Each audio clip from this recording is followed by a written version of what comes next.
did was he put together this little pool. It's got two data sets. The one we're looking at right now is the number of births over the year of 1978 by day. Excuse me. So there are 365 little wedges here. And you can take the slider and drag it along and change the period size. He didn't put an axis on here because the point was to facilitate finding what the pattern actually was. And if he gave you what the pattern is, then that would be the point. So move the slider along, and things start to line up. And then we're at 14, and we've got two bands on the sides that are really lightly colored, meaning less births on those days and more on the other side, whatever those days might be. Then we move along, and then 21, we see it line up again, this time with threes. And then 28, I believe? Yeah. So things start to line up every 7, which kind of suggests that there is a weekly pattern into the number of people who are coming to the hospital to give birth during this year. So I don't know what this could suggest. Perhaps that 4 people are giving birth on a particular day of the week. I don't know what day it might be. But then he put together this other visualization. His point here was trying to say that the spiral is not the best. So his other visualization is showing everything as equally sized squares. So as you move the slider, the number of squares shown per row is changed, and things start to misalign and then realign and get back to that cycle size, and then things line up again. There's a fair bit of discussion in the comments here as to whether or not this is actually a better choice than the spiral, and if the issue with the varying area of each wedge on the spiral is really a problem that needs to be addressed. I think each visualization has merit.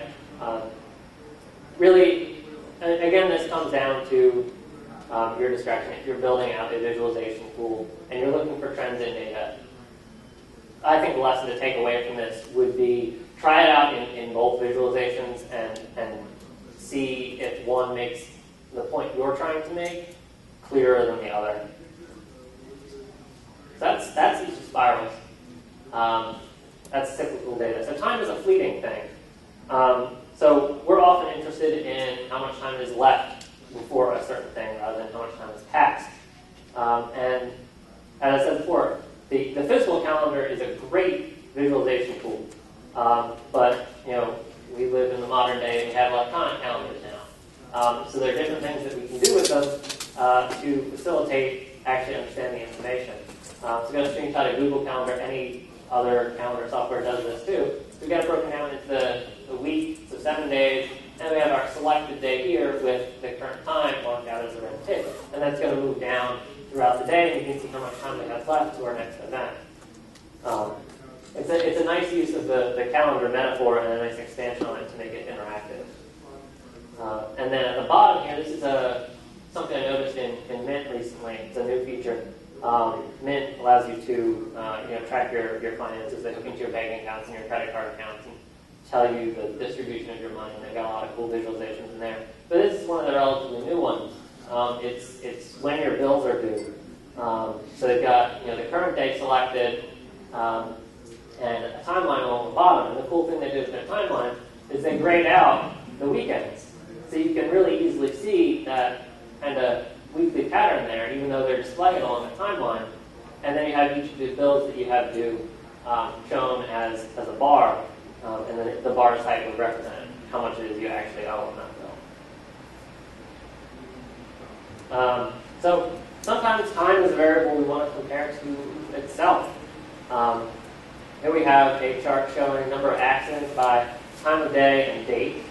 So time of day on the vertical and date on the horizontal. And this is, and then the actual cells represent how many accidents there were at the cross-section of the broken columns. And so this is basically like we've taken a chart and made it into 3D without actually making it 3D. We've now got 3 axes. We've got vertical, horizontal, and color as our third axis.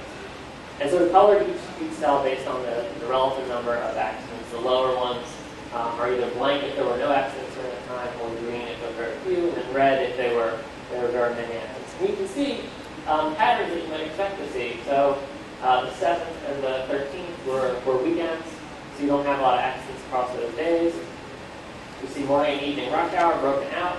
On this day here, you have a lot going on here in the morning, not a lot going on in the early afternoon, and then it picks up again. So that's a good way to actually take a chart and give it 3 axes without actually taking their dimension, regardless of whether or not you're using time as one of your axes or not.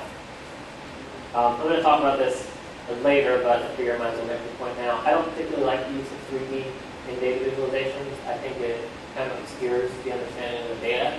But I think this is a decent alternative to that, because color is something that varies just as smoothly as physical distance. So you can very easily tell changes in color, and you effectively created a 3rd axis without actually doing it.